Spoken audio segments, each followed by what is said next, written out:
Alright, so this video is the basis of secular objective morality part 2, and in a way this video does lead on from two other videos. First, of course, is part 1 of this video, which I released in February.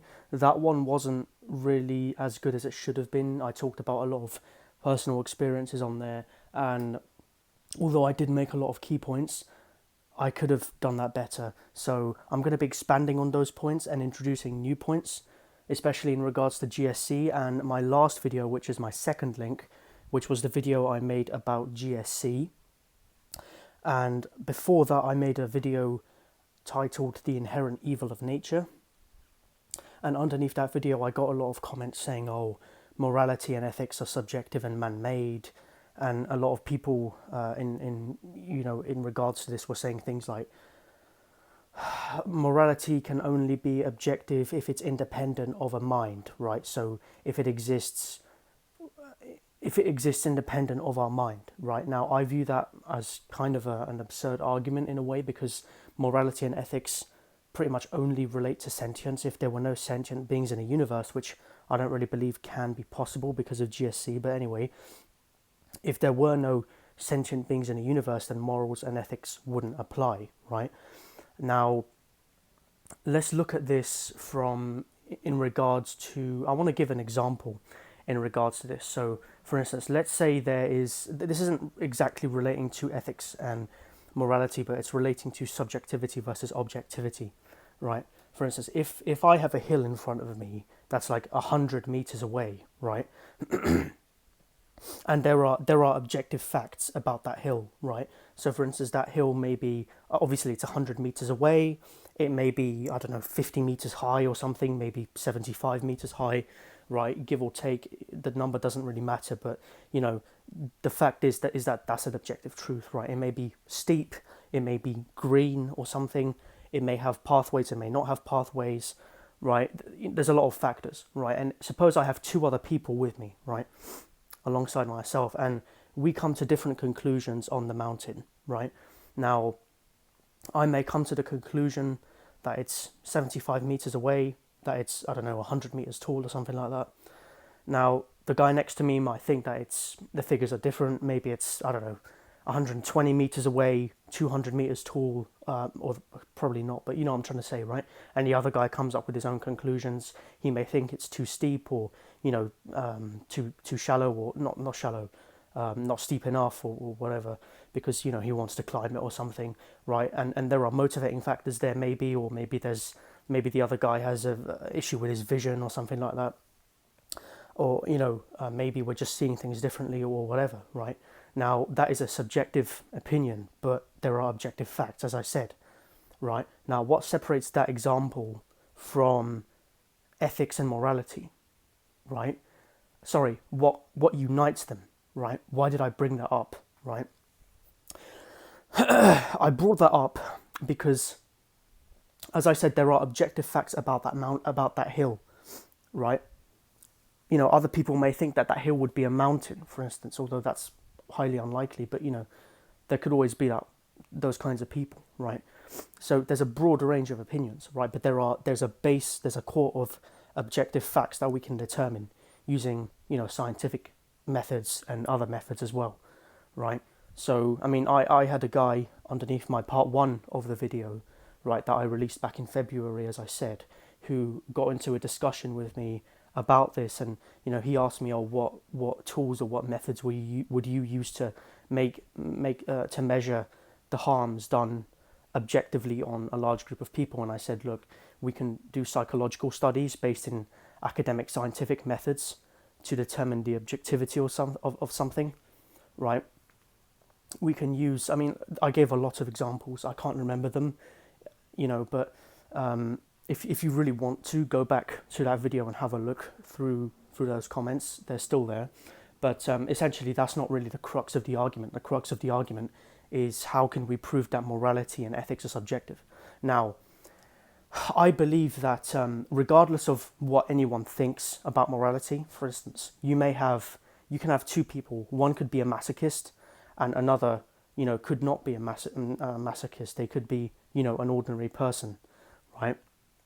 And the masochist and the ordinary person may be subjected to, I don't know, the same amount of pain for a scientific experiment or something, right?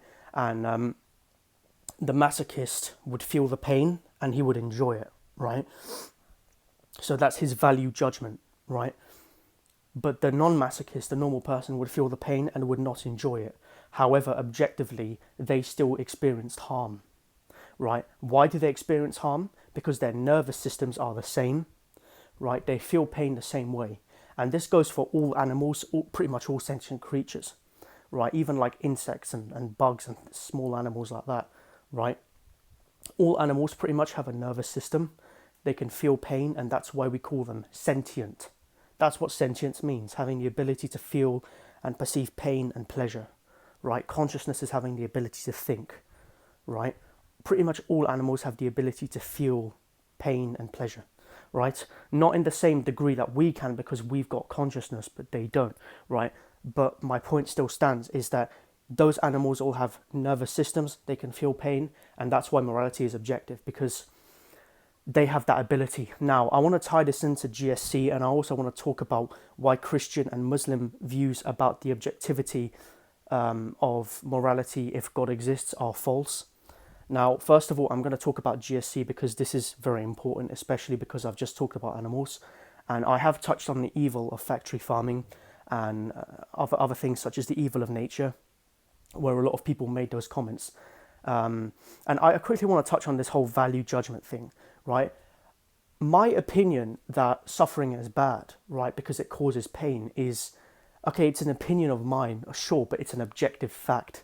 That's why it's my opinion, because it's objectively true. I don't believe something just because I want it to be true. I base it on the evidence, right? And there are lots of ways to determine that. I'm not going to go into them because you will know what they are, right? But essentially, it's not my opinion that I want to be true. I had some people trying to argue that, one person may view, harm or inflicting harm a different way. Okay, but it's still an objective harm for that being, or for myself, or for himself, or herself, or whatever, right? Now, in regards to GSC, my last video that I made on this was talking about GSC, and I've studied GSC, and for those who are interested, I would recommend that you have a look on the underneath that actual video or in the community tab. I did upload a link to Tom Clark's original paper on naturalism.org about GSC. So if you want to learn more about it, if you want to go more in depth, check out that link, and also check out a guy called Naturalist Ted here on YouTube. His channel is great. He does a lot of content in regards to this. But essentially, the fact that being born is inevitable, and the fact that we essentially have no control over what life form we end up in after we, as we know, we die, after our individual selves come to an end in like 80 years or 60 years or whenever it may be for you, right? And especially looking at the rate of future technology, and maybe even longer. But anyway, I digress. So, you don't know what kind of state you're going to end up in. You could end up in a state of a factory farmed chicken, right? And I put up a link to a documentary about this on my community tab, and if you're interested, go have a look at that, right? But these animals are treated in horrific ways. They've got no freedom. They're just treated as a means to an end, right? To satisfy consumers, right? They're not viewed as sentient beings, right? So that puts an objective. That's a way of showing that morality is objective, because you could end up in that state. You could experience anything, which is the terror of GSC, which puts a moral imperative on us as a society to have a certain level of ethical standards in regards to all sentient creatures, right? That's my argument for it, right? It doesn't matter, what you believe, whether you care about animal suffering, right? Or, whether you're a proper carnivore or something, right? You could still end up in that state, right? I'm not going to go into the arguments about karma and all this kind of stuff, because that's very complicated, and I might dedicate a whole video to Buddhism and that kind of stuff, although I have already done that in the past. But essentially, you could end up in that state. Non-existence is not able to be experienced, and the state of being a human being in a Western country in the 21st century is very rare, and it's, most people throughout history and even today don't live those kinds of lives. But when you look at the animal kingdom, it's much worse. You look at the brutality of nature that I've mentioned before, the way the food chain works, the way that we farm animals, factory farmed animals. I mean, we farm hundreds of billions of animals. I think in the UK, we farm up to like 100. I think the figure was 10 to 100 billion animals. I don't remember. I might have to go back on over that documentary and listen to the stats on it. But yeah, so I mean that's just that's something that we need to fix, right? In my opinion, it's not. I don't think it will be fixed. Maybe in sometime in the future it will be, but I think that GSC is a very, very powerful argument, and the main argument for objective secular morality.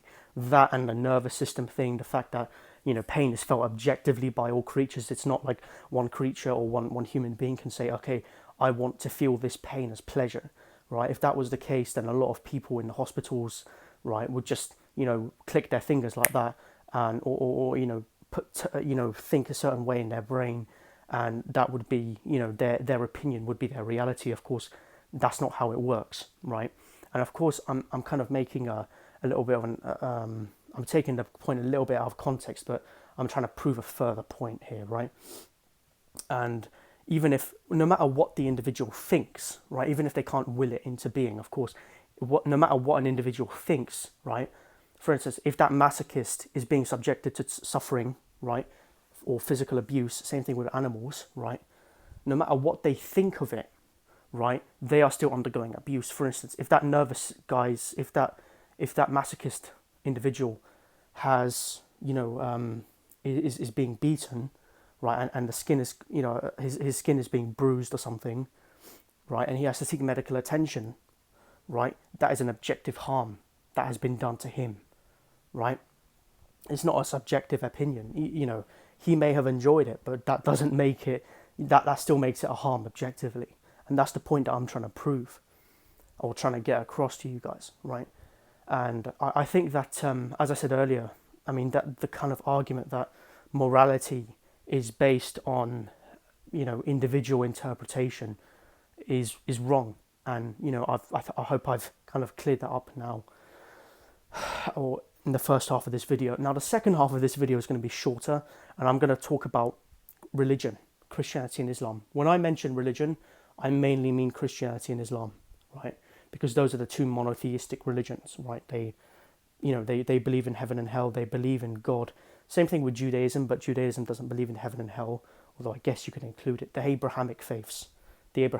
So a lot of Christians and Muslims will say that you can't believe in objective morality if there is no God. Now, that's an absurd argument. It's nonsense. And I have mentioned that in part 1 of this, kind of series.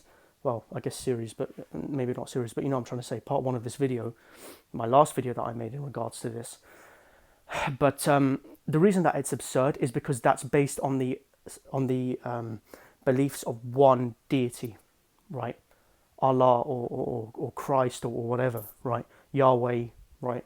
Jehovah, whatever, right? If anything, that is a mockery of objective morality. And that, if anything, that's an argument for subjective morality of one being, right? It's much more subjective than say, what moral relativism, right? So, what society thinks of as a right and wrong, right? What the collective of human beings think is right and wrong, because that's based on one being. It's like, imagine the earth had a ruler, right? And that one ruler, or whatever, right, would say, okay, fighting on the street is now allowed because I view that as being objectively correct. That's essentially what Christianity and Islam are arguing for. And I view it as very intellectually dishonest and problematic for a lot of these apologists like William Lane Craig, Frank Turek. Let's think of some Muslim ones. I think his name was Ali Shabat or something. I forgot some of the names. What was the guy's name? Muhammad Hijab. A lot of these people to argue that objective morality is dependent on there being a God, right? I mean, first of all, look at the system of heaven and hell. Look at how objectively evil it is, right? Forget about this arbitrary system that they create, right? Just look at it, right? So if anything, they're locked into a very subjective system of right and wrongs that are just have no parallel with existence or with the world that we live in, right? So that discounts it from being objective at all. If one being has all the power, that doesn't make it objective. Because, for instance, if God sentences an innocent person to hell for all of eternity, does that make it objectively true? Of course not. So the argument right there has just been disproven, right? If God argues that acts of atrocity, such as certain things in the Old Testament, are morally right, does that make them morally right? Of course not, because you've just killed people, you've deprived them of life, you've caused them suffering, you've destroyed their livelihoods. And I want to touch on this issue I want to touch on two things, right? So first, I'm going to touch on, what was I going to say? Firstly, I want to touch on, actually, I'll remember it later. So I really want to touch on this issue of death as a harm, right? Because a lot of people, there's this kind of Epicurean argument that, death is not a harm to us. Once you're dead, you no longer exist. Now, taking aside GSC, let's forget about GSC. Let's pretend it doesn't exist for a minute or so. Looking at death, right? The reason why death is a harm is because once you come into existence, you have an interest in continuing to exist. What does that mean? You're alive. You want to be alive. You want to continue your life. You have interest. You have hobbies. You have, friends, family, all that kind of stuff, right? Objectively, it's wrong to kill people, not just because of GSC, which I've already mentioned and made strong arguments for, right? So, for instance, if you kill someone according to GSC, you've really done an evil thing, right?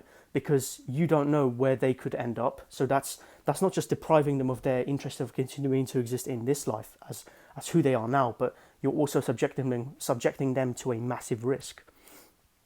Another thing as well is I still can't remember it, like the thing about God, right? I hope it's pretty clear to everyone listening to this that objective morality, right, does not depend on a God.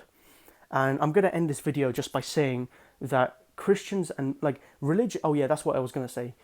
Christopher Hitchens, who was a famous atheist, a militant atheist, I guess that's what they were called, right? The four horsemen of atheism, for those who know who they were. But Christopher Hitchens was, I think, the main one with Dawkins.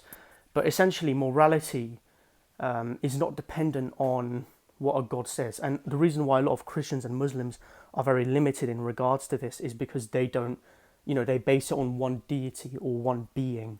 And that doesn't make it objective, that makes it subjective. And religion, Christianity and Islam, and other religions as well, make otherwise very, perfectly decent and normal people say and do completely indecent, immoral and evil things, right? So I view religion as a source of evil and immorality and all that kind of stuff, although I've already touched on that in previous videos. So I'm not going to go into it here. So I believe that basically, look, we as human beings have consciousness, we have intelligence, we have intellect, right? And that's what allows that's what allows us to see something as objective, right? We can see that, okay, all beings have nervous systems, they can feel pain. That's why causing harm is objective, right? Things like the golden rule.